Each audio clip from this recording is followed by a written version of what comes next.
E aí, pessoal, como vocês estão? Estamos começando mais uma mensagem. Nós estamos vendo nesse semestre Almas ousadamente íntimas de Jesus. Já falamos algumas mensagens sobre oração, a maior parte delas focadas no Antigo Testamento, e agora nós vamos focar um pouco no Novo Testamento nesse final de semestre, com algumas orações correlacionadas à passagem de Jesus pela terra, o seu ministério, a sua morte e ressurreição, os apóstolos e a oração final de Apocalipse. Nessa mensagem nós vamos falar sobre a oração das testemunhas, focada em Lucas capítulo 1, como o Davi já mencionou hoje, que foi o motivo para nós fazermos esse hino, baseado nos dois cânticos, o cântico de Maria e o cântico de Zacarias. Lucas, ele foi um médico que seguiu Paulo durante o seu ministério. Ele era uma pessoa em que ele investigou muitas coisas sobre Jesus, ele encontrou muitas testemunhas sobre Jesus, e por meio dessas testemunhas ele montou esse evangelho, aqui em Lucas capítulo 1, versículo 1, ele fala: muitos se propuseram a escrever uma narração dos acontecimentos que se cumpririam entre nós. Usaram os relatos que nos foram transmitidos por aqueles que desde o princípio foram testemunhas oculares e servos da palavra. Depois de investigar tudo detalhadamente desde o início, também decidi escrever-lhes um relato preciso, excelentíssimo Teófilo, para que tenha plena certeza de tudo que lhe foi ensinado. Então, esse evangelho, na verdade, é uma carta para Teófilo, com tudo o que Lucas pesquisou e descobriu sobre a passagem de Jesus sobre a terra. Por ser um evangelho investigativo, em que ele construiu uma história por meio de relatos, ele foca muito na humanidade de Jesus. Então, muitos estudiosos colocam como Lucas sendo o evangelho que caracteriza Jesus como o servo, aquele homem que veio para estar entre nós. Então, Lucas começa dizendo sobre o pré-nascimento de Jesus. Diferente dos outros evangelhos, em que o pré-nascimento de Jesus não é levado em conta tão seriamente como em Lucas, Lucas ele coloca um episódio aqui, que é o episódio onde o anjo Gabriel vai e anuncia que Jesus viria, e antes, um pouco antes, ele anuncia a Zacarias que João Batista viria.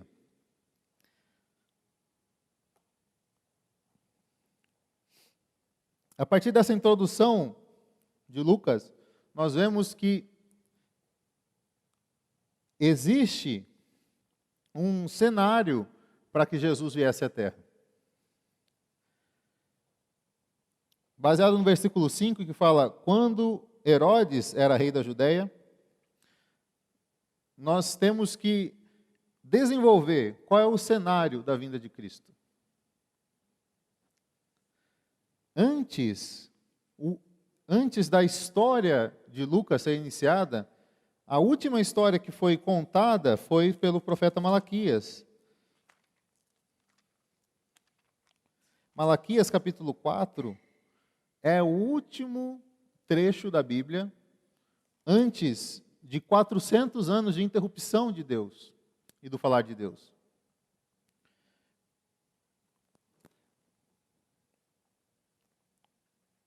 Durante esses 400 anos, foi preparado um cenário para que Jesus viesse.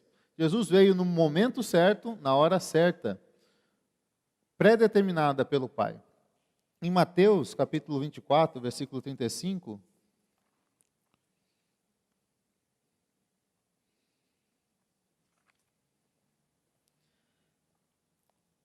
fala: o céu e a terra desaparecerão, mas as minhas palavras jamais desaparecerão. Durante o Antigo Testamento, existem várias profecias sobre a vinda do Messias, sobre a vinda de Jesus à Terra. Essas profecias, elas são cumpridas em Jesus. Da mesma forma, existem várias profecias sobre a segunda vinda de Jesus. e essas profecias vão ser cumpridas. Por isso que Jesus, ao falar aos seus discípulos sobre aquilo que haveria de vir, ele coloca essa palavra de que as palavras de Deus, elas não vão passar. Todas as suas profecias, tudo aquilo que ele falou por meio de seus profetas, será cumprido. Em Gálatas, capítulo 4,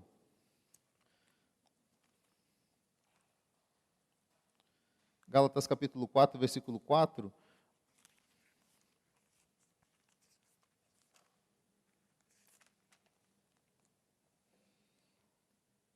nos diz: mas quando chegou o tempo certo, Deus enviou seu filho, nascendo de uma mulher e sob a lei. Esse versículo me chama muita atenção porque mostra que existe um momento exato da vinda de Cristo. Jesus não nasceu naquela época por acaso. Ele não nasceu naquela época porque era a melhor época. Não. É porque existia uma série de fatores, existia um cenário por trás daquele século que produziria a cruz de Cristo. E Cristo poderia produzir a salvação para o homem. Esse cenário ele foi construído durante esses 400 anos, entre Malaquias e o Novo Testamento, o início dos Evangelhos.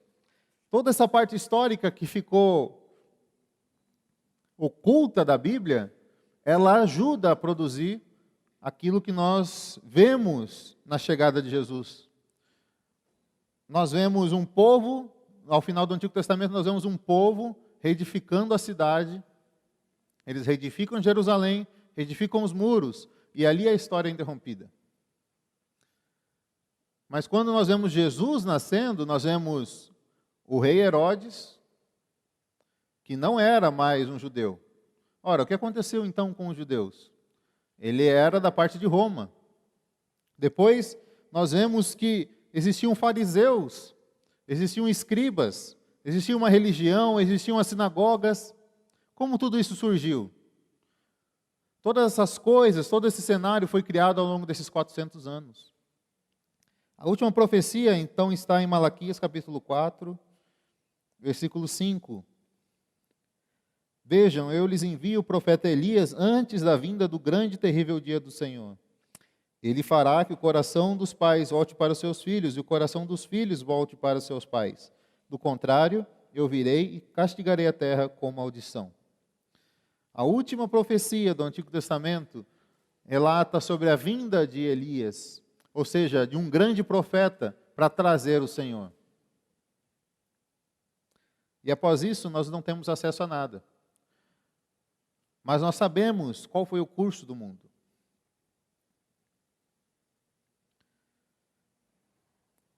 Nesses 400 anos, e até um pouco antes, já pegando a época do exílio da Babilônia e dos assírios, nós podemos ver que o mundo foi se moldando até chegar a um cenário propício à vinda de Cristo.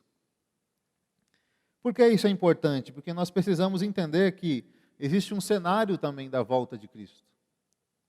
Entender sobre a história de Jesus é muito bom e muito agradável para nós, mas entendermos aonde nós nos encaixamos hoje também é muito importante. E para entender esses sinais, talvez seja muito complexo, muito complicado, muito difícil de nós compreendermos. Em Mateus, capítulo 24, ele continua dizendo, nós lemos o 35, e aí no 36 ele continua dizendo, ele diz: contudo, ninguém sabe o dia nem a hora que essas coisas acontecerão, nem mesmo os anjos do céu, nem o Filho, somente o Pai sabe. Nós não sabemos quando o Senhor vai voltar. Mas uma coisa é certa, existe um cenário. Jesus fala desse cenário aqui. Ele diz: quando o Filho do Homem voltar, será como no tempo de Noé, ou seja, será no cenário de Noé, será no século de Noé.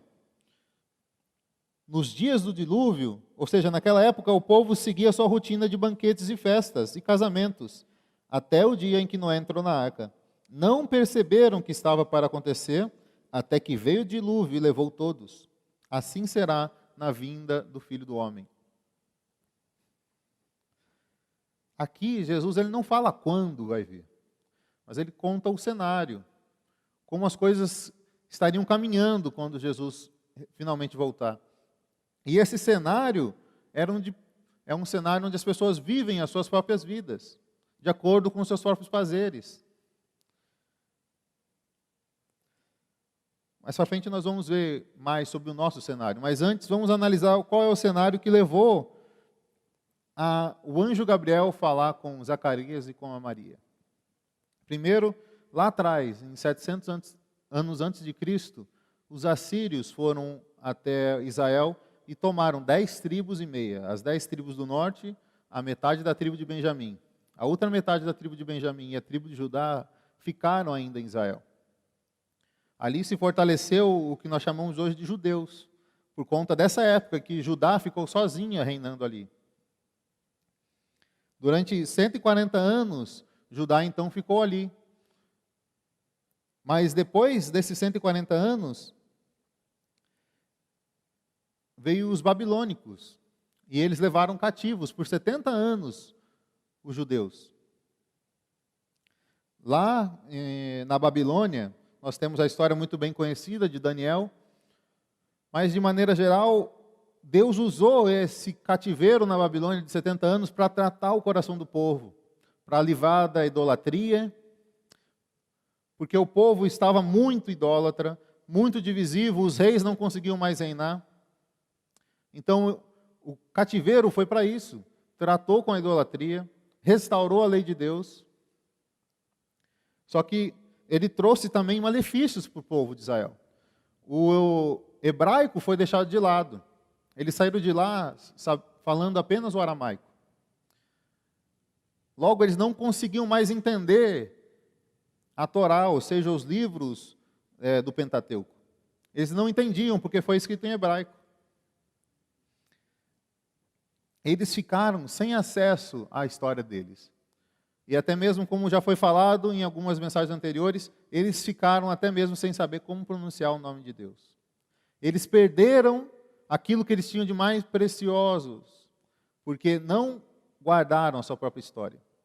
Mas isso é muito importante, porque leva eles a terem as seitas religiosas. Ali começa o início da religião, o início das sinagogas, porque eles buscam compreender, mesmo sem entender mais.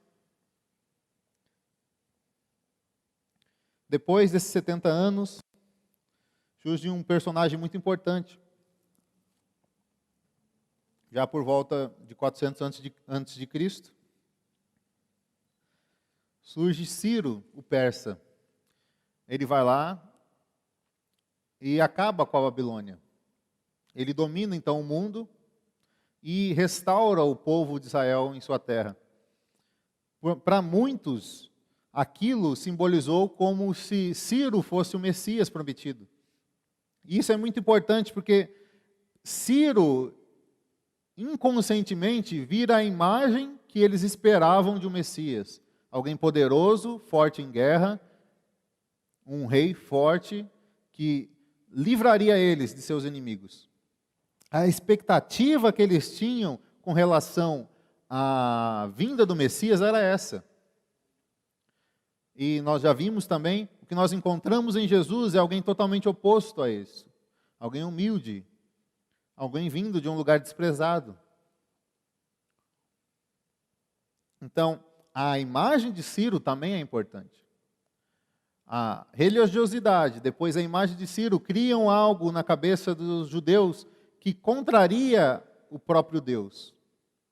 Quando Jesus vem humildemente, eles não reconhecem mais Jesus como sendo o Messias, porque ele não se parecia com aquele ideal que havia sido colocado na religião deles.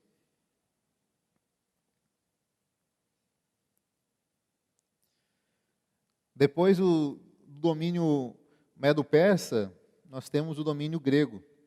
E o domínio grego, ele tem muitas características que nós poderíamos ficar a noite toda falando, que influenciou todo o mundo.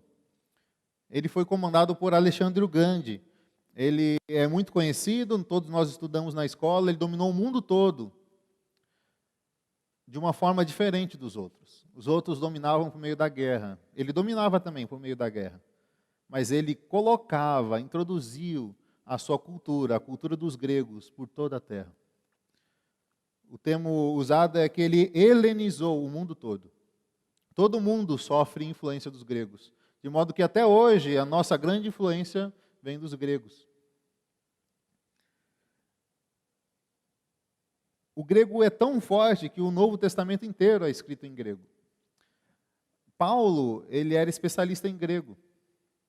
E por isso que ele podia percorrer todas as regiões do mundo, porque em todo lugar que ele fosse, ele seria entendido.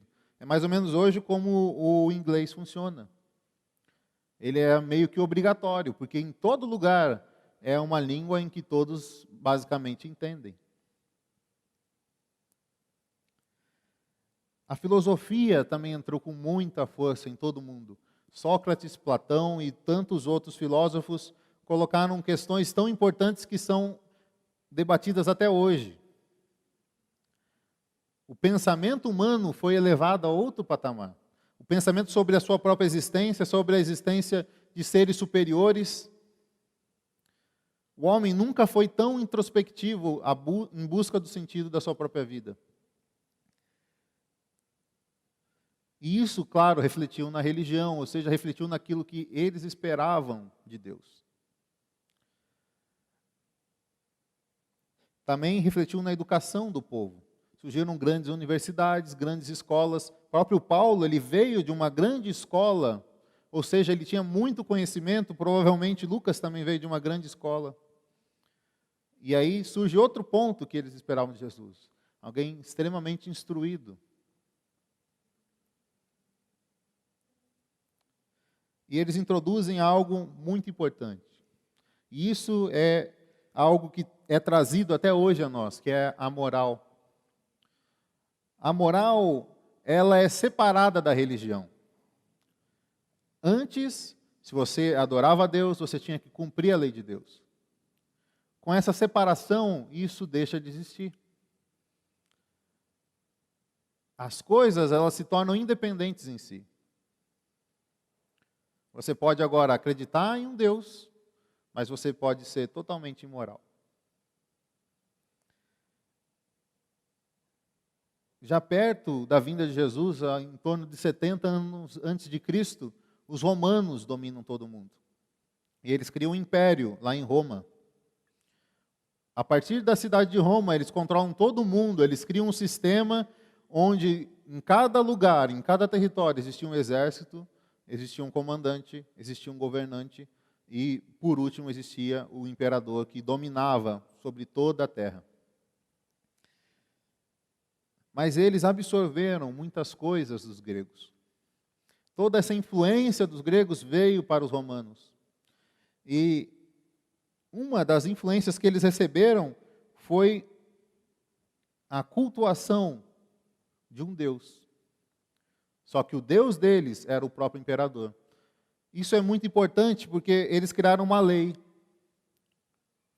E a lei era que se o imperador fosse contrariado, existia uma punição. Essa punição era uma punição vergonhosa. Essa punição vergonhosa era a cruz. A cruz, ela vem para envergonhar aqueles que se opõem ao imperador. Nesse momento, Roma, então, influencia e subjuga Israel. Os judeus são subjugados. Lá, eles colocam um governante chamado Herodes, que nós vimos no versículo 5 de Lucas 1. Os judeus também, eles, depois do exílio, eles sentem a necessidade de ter escribas, pessoas que reconstituam a história. E esses escribas, eles se tornam ultranacionalistas e ultradefensores da lei. Eles geram aquilo que nós vemos no Novo Testamento, principalmente nos Evangelhos, chamado de fariseus. Aqueles ultraconceituados, aqueles que leem muito, aqueles que conhecem muito a lei, aqueles que tentam guardar ela em sua totalidade, em busca de uma perfeição Esses são os fariseus. E eles observam tudo, inclusive as leis impostas pelo Império Romano.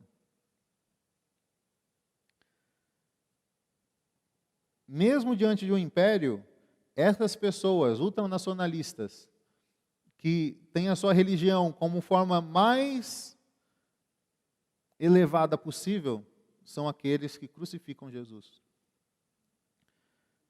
Aqui nós temos o cenário completo. O cenário do mundo inteiro se molda à vinda de Cristo. E o cenário dos israelitas se molda à vinda de Cristo. São vários quebra-cabeças que se fecham para que venha um bebê chamado Jesus.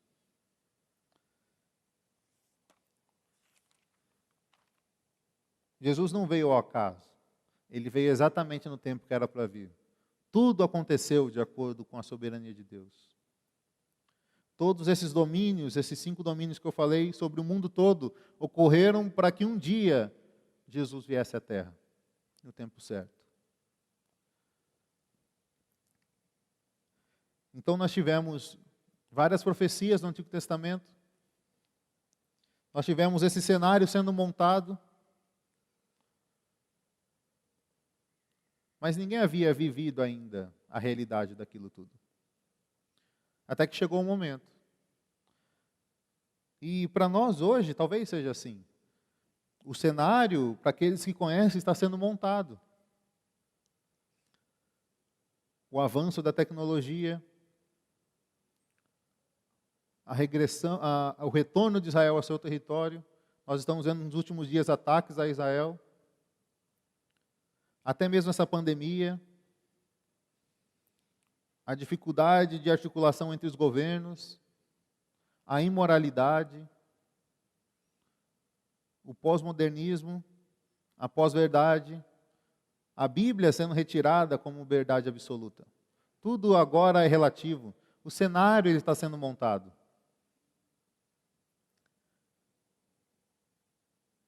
As profecias já estão postas na Bíblia, aos montes.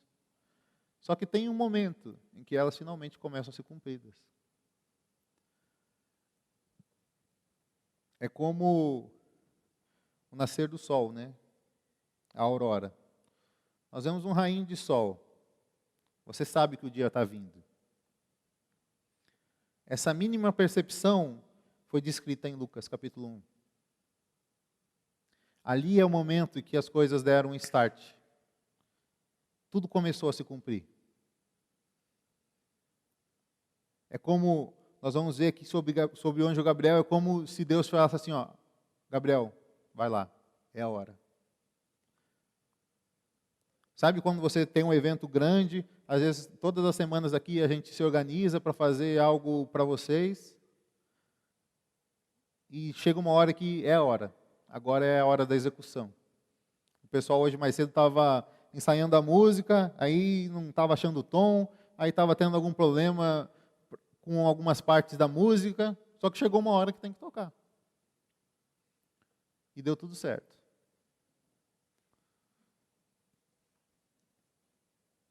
E essa foi a hora em que Jesus viria. Estava tudo pronto, mas ainda faltava uma coisa.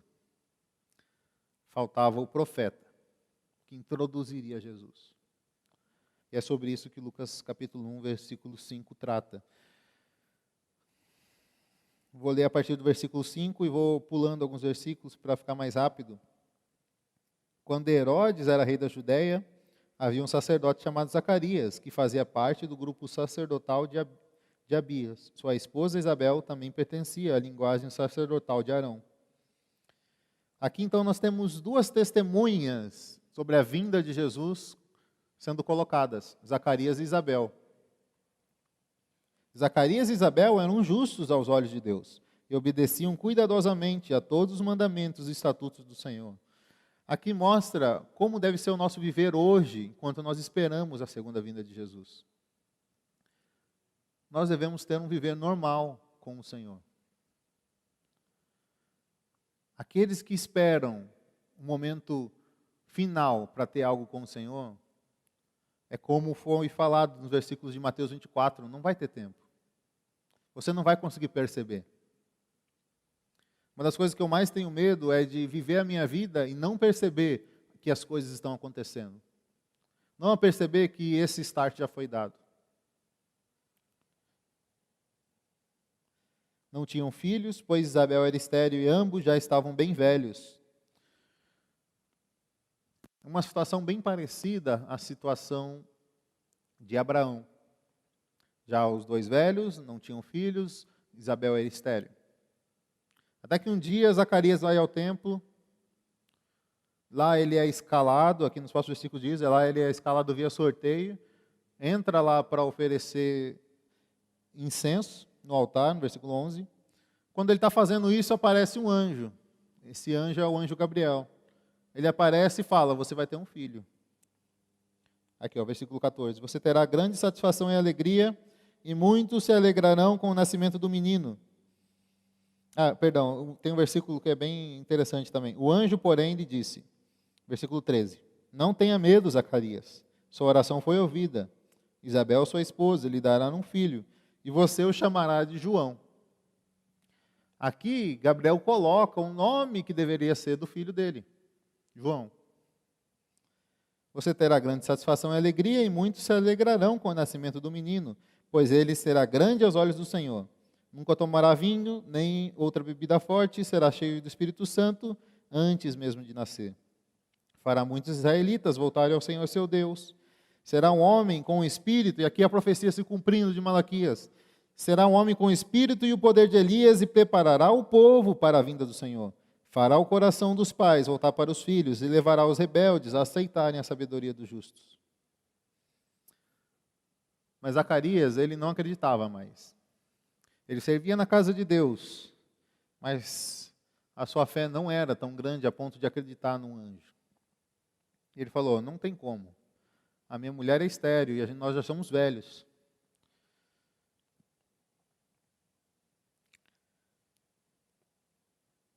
Aí o anjo Gabriel respondeu, versículo 19, sou Gabriel, estou sempre na presença de Deus. Foi ele quem me enviou para lhe trazer essas boas novas. Agora, porém, você ficará mudo até os dias em que essas coisas acontecerão, pois não acreditou em minhas palavras e se cumprirão no devido tempo. Aqui, Gabriel disciplinou Zacarias por não acreditar na promessa de Deus. Poucos dias depois, sua mulher ficou grávida, no versículo 24. Sua esposa Isabel engravidou e não saiu de casa por 5 meses. No 6º mês de gestação de Isabel, versículo 26, Deus enviou o anjo Gabriel a Nazaré, numa cidade da Galiléia, a uma virgem de nome Maria. E aqui começa a história de Jesus. Primeiro ele preparou o profeta, depois ele vai e coloca Gabriel para falar com Maria. Ela estava prometida em casamento a um homem chamado José, descendente do rei Davi. Gabriel apareceu a ela e disse, alegra-se, mulher favorecida, o Senhor está com você. Confusa, Maria tentou imaginar o que o anjo quis dizer. Não tenha medo, Maria, disse o anjo, pois você encontrou favor diante de Deus. Ficará grávida e dará à luz um filho, e o chamará Jesus. Ele será grande e será chamado Filho do Altíssimo. O Senhor Deus lhe dará o trono de seu antepassado Davi, e ele reinará sobre Israel para sempre. O seu reino jamais terá fim. Mas havia um problema. Enquanto o problema de Zacarias era um problema muito difícil de ser solucionado, mas ainda assim solucionado, o de Maria era mais difícil ainda, porque ela era virgem. No versículo 34 ela fala, como isso acontecerá? Eu sou virgem. Ela não tinha um marido. O marido estava apenas prometido. José estava apenas prometido para ela. Eles não haviam ainda se casado. Ora, existem certos milagres. Uma mulher que é estéril, por algum motivo, deixar de ser estéril e ter um filho, mesmo em sua velhice. Agora, uma virgem, biologicamente, não tem sentido. mas para Deus faz todo sentido. Jesus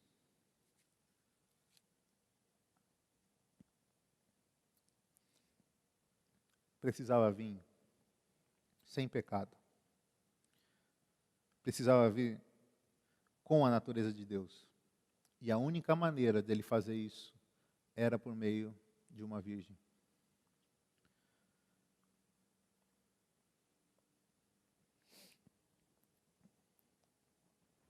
Não sei vocês, mas diante de todo esse cenário que foi criado para a vinda de Jesus, ele ainda coloca no mesmo ambiente uma mulher que não podia ter filhos e uma mulher virgem. As duas, uma para dar à luz a um profeta que introduziria o verdadeiro rei, Jesus. E a outra virgem para conceber o Filho de Deus.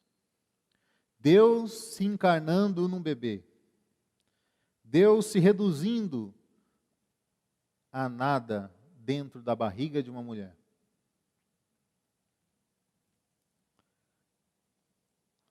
Versículo 35, o anjo continua: o Espírito Santo virá sobre você e o poder Altíssimo a cobrirá com sua sombra. Portanto, o bebê que vai nascer será santo e será chamado Filho de Deus. Além disso, sua parenta Isabel ficou grávida de idade avançada. As pessoas diziam que ela era estéril, mas ela concebeu um filho e está no 6º mês de gestação, pois nada é impossível para Deus. Deus manifesta os seus milagres já logo antes do seu próprio nascimento. Qual é a chance de você ter um sacerdote, a esposa dele e uma parente dela, e essas duas mulheres, elas serem as principais para algo que revolucionou todo o universo, toda a história? A vinda de João Batista introduzindo Jesus era necessária e foi cumprida por meio de uma mulher estéril. A vinda de Jesus foi cumprida por meio de uma virgem. Isso tem que impactar o nosso coração, porque isso foge da realidade que nós vivemos, isso foge da compreensão física que nós temos. Deus realizou aquilo no momento exato, com as pessoas exatas. Não foi ao acaso. Jesus não é mais um profeta, como alguns dizem. Jesus não é um bom homem. Jesus é o próprio Deus que veio para nos salvar, que veio para reestabelecer o seu reino na terra. Esse é o seu propósito eterno. E no tempo, ali, ele se revelou a essa mulher. Além disso, versículo 38. Sou serva do Senhor, que aconteça comigo tudo o que foi dito a meu respeito. E o anjo a deixou. Aqui mostra o coração de Maria. Maria era a pessoa preparada para receber o próprio Deus. E talvez hoje, por influência de idolatria sobre ela, nós confundamos a cabeça e achamos que ela não é uma pessoa relevante. Mas ela talvez tenha sido a mulher mais relevante da história. Deus usou duas mulheres num período em que o Império Romano desprezava totalmente as mulheres. As mulheres não tinham mais valor nenhum para a sociedade. Mas Deus usa duas mulheres para trazer a salvação eterna. Alguns dias depois, Maria dirigiu-se apressadamente à região montanhosa da Judéia, a cidade onde Zacarias morava. Ela entrou na casa e saudou Isabel. Ao ouvir a saudação de Maria, o bebê de Isabel se agitou dentro dela. Isabel ficou cheia do Espírito Santo. Aquele embriãozinho ali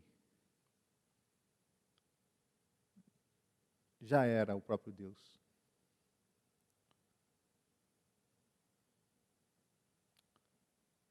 o milagre de Deus se tornando um homem dentro de uma mulher com um simples embrião, porque aqui ela tinha acabado de saber a notícia e logo depois ela foi.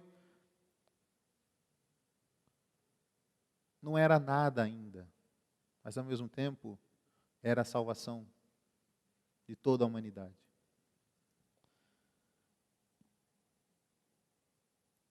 Em alta voz, Isabel exclamou: você é abençoada entre as mulheres e abençoada é a criança em seu ventre, porque tenho grande honra de receber a visita da mãe do meu Senhor. Quando ouvi sua saudação, o bebê em meu ventre se agitou de alegria. Você é abençoada, pois creu no que o Senhor disse que faria.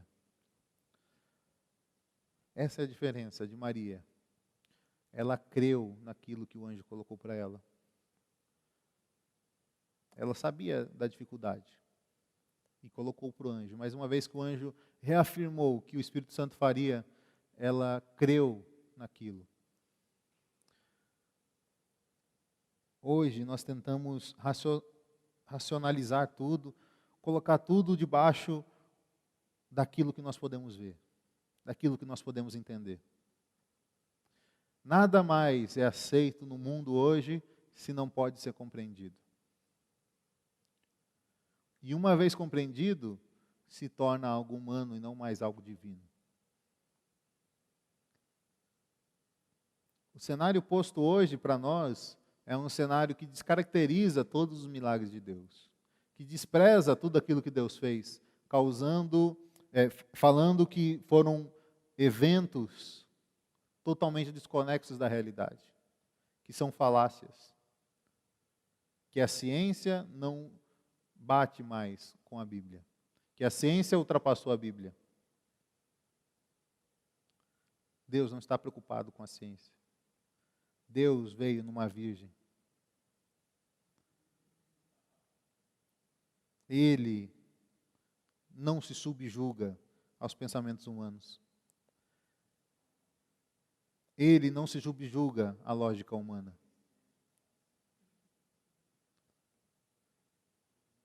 E ele fez questão de deixar isso claro.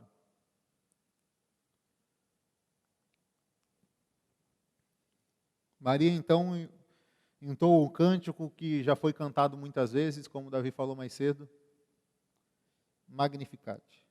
Minha alma exalta ao Senhor. Como meu espírito se alegra em Deus, meu Salvador, pois Ele observou sua humilde serva.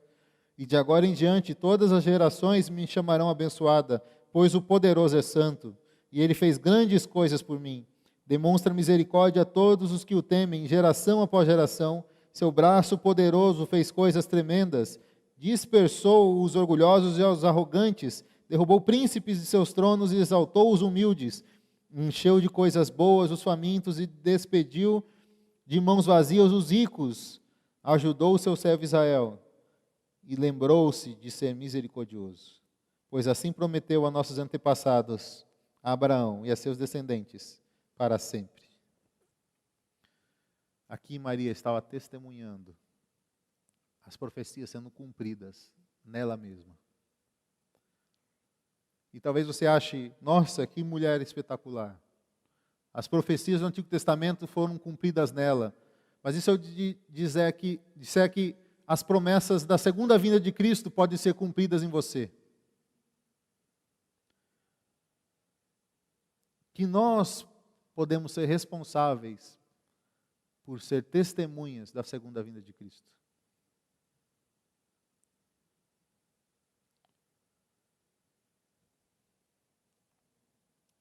Por fim, nós temos o nascimento de João Batista.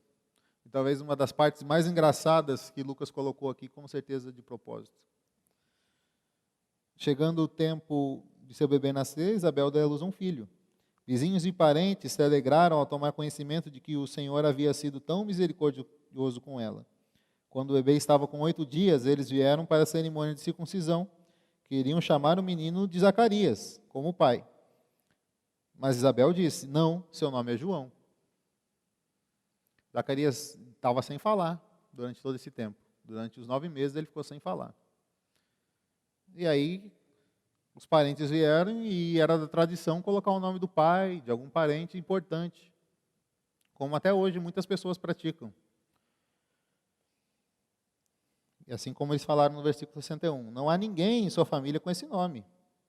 E com gestos perguntaram ao pai como queria chamar o bebê. Ele pediu que lhe desse uma tabuinha e, para a surpresa de todos, escreveu: seu nome é João. E no mesmo instante, Zacarias voltou a falar e começou a louvar a Deus. Imagina o alívio de Zacarias, porque o anjo tinha falado que o nome era João. E as pessoas queriam colocar outro nome nele. Deve ter ficado aflito, né? Não conseguia falar.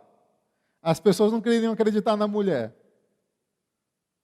Não tinha sentido nenhum o nome ser João. Não tinha ninguém da família. É igual aquelas famílias que todo mundo começa com a letra Z, aí do nada tem um Cláudio. Não tem sentido o Cláudio. 5 irmãos com a letra Z e o Cláudio no meio. E principalmente quando o nome é esquisito. 6 irmãos com um nome esquisito e um nome normal. É estranho. Da mesma maneira que João era estranho aqui. Mas foi o nome que o anjo falou para Zacarias colocar.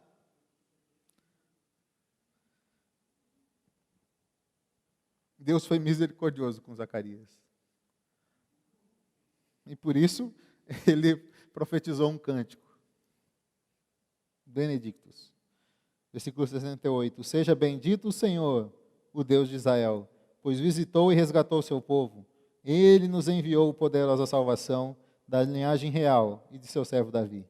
Como havia prometido muito tempo atrás, por meio de seus santos profetas, agora seremos salvos de nossos inimigos e de todos os que nos odeiam. Ele foi misericordioso com nossos antepassados, ao lembrar-se da sua santa aliança.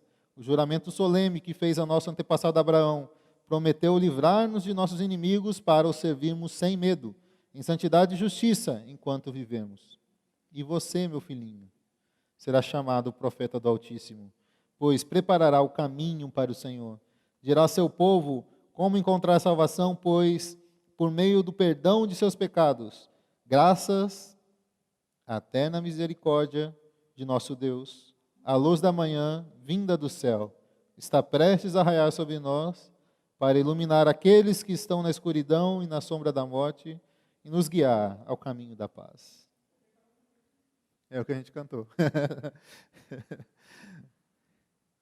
É muito lindo os 2 cânticos que mostram, primeiro, eles entronizando Deus, eles exaltando Deus, eles adorando Deus.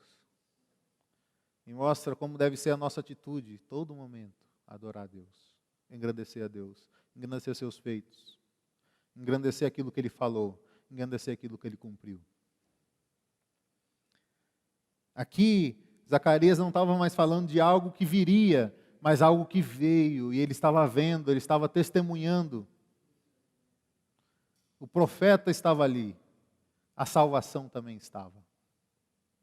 Tudo estava preparado para a grande redenção de Israel. E eu queria contar mais um personagem que também testemunhou, Simeão, no capítulo 2, versículo 25, mostra aquilo que deve ser a nossa realidade hoje. Naquela época vivia em Jerusalém um homem chamado Simeão. Ele era justo e devoto e esperava ansiosamente pela restauração de Israel. Talvez você seja alguém que espera ansiosamente pela segunda vinda de Cristo. O Espírito Santo estava sobre ele. E lhe havia revelado que ele não morreria enquanto não visse o Cristo enviado pelo Senhor. Sabe, eu não sei. Deus não me revelou se eu vou morrer ou não, antes de Cristo ser revelado novamente. Mas enquanto Ele não me revelar, eu vou achar que vai ser isso. Que eu não vou morrer até Cristo voltar novamente. Nesse dia, o Espírito conduziu ao templo.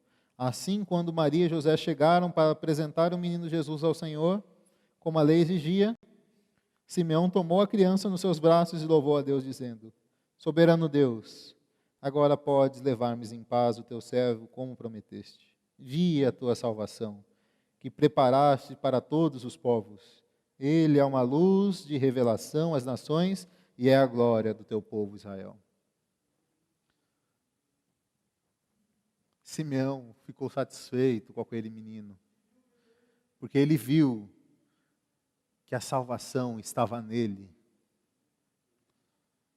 Ele reconheceu aquele Deus que ele apenas contatava, distante. Ele viu naquele menino. Aquela salvação que ele esperava há tanto tempo, ele viu naquele menino. Tudo estava nele, em Jesus. Que nós possamos ter o coração de Simeão, um coração que aguarda a vinda de Cristo e que se regozija em esperar Cristo e vê-lo nos ares.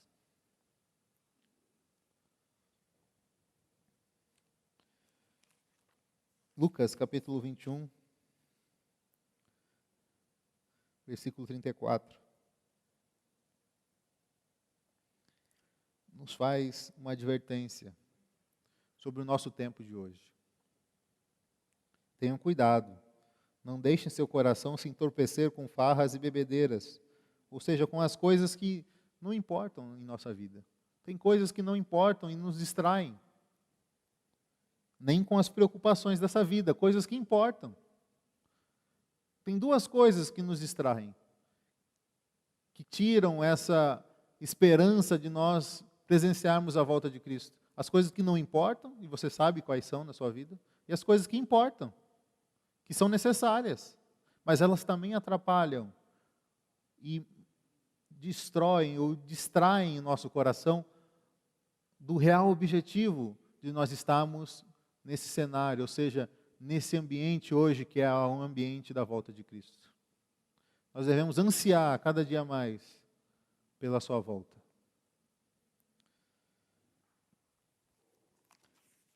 É muito legal aqui em Lucas capítulo 1, versículo 2, que ele fala: foram testemunhas oculares e servos da palavra. Nós todos somos servos do Senhor. Estamos na igreja servindo, mas nós devemos orar para que um dia nós também possamos ser testemunhas oculares. Enquanto isso não chega, nós já podemos ser testemunhas daquilo que o Senhor fez. Testemunhar em nossa própria vida a vinda de Jesus em nós. A vida de Jesus já pode ser manifesta aos outros por meio de você, por meio de mim. Nós não precisamos mais esperar que Jesus venha para manifestar a sua própria vida. Ele já está dentro de nós. Basta com que nós deixemos Ele ser manifesto para as outras pessoas através de nós. Queria terminar com Mateus capítulo 24, versículo 13. Mas quem se mantiver firme até o fim será salvo. Eu não sei como você está, mas que nessa noite você possa fazer uma oração de ser uma testemunha, de permanecer firme, de não se distrair com as coisas que podem estar te distraindo hoje, sejam elas coisas banais ou não, ou sejam coisas importantes, que podem estar distraindo do seu verdadeiro objetivo.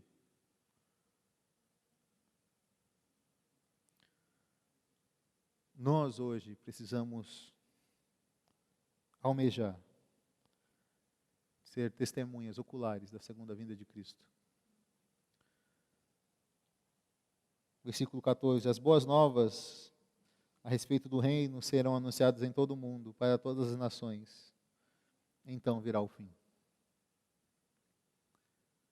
O fim está próximo, as coisas estão acontecendo. E nós devemos estar apercebidos e perseverantes, para que esse dia não nos pegue como ladrão. As coisas são tão sutis como esse cenário apresentado para a primeira vinda de Jesus. As coisas estavam ocorrendo normalmente. As coisas se moldaram de uma forma com que a vinda de Jesus fosse exatamente naquele momento. Na segunda vinda de Jesus, as coisas também estão se moldando de uma forma tão natural que fique difícil de perceber que é o momento da segunda vinda de Jesus. E se nós estivermos vivendo de qualquer forma, nós não vamos perceber que o momento chegou. Senhor Jesus, oramos a Ti, Senhor, para que o Senhor nos dê um coração adequado, Senhor. Possamos perseverar todos os dias, mesmo diante de tamanha tribulação que temos passado, de estarmos distante de cada um dos nossos irmãos, até mesmo sofrimentos de saúde das nossas familiares, de conhecidos, de amigos.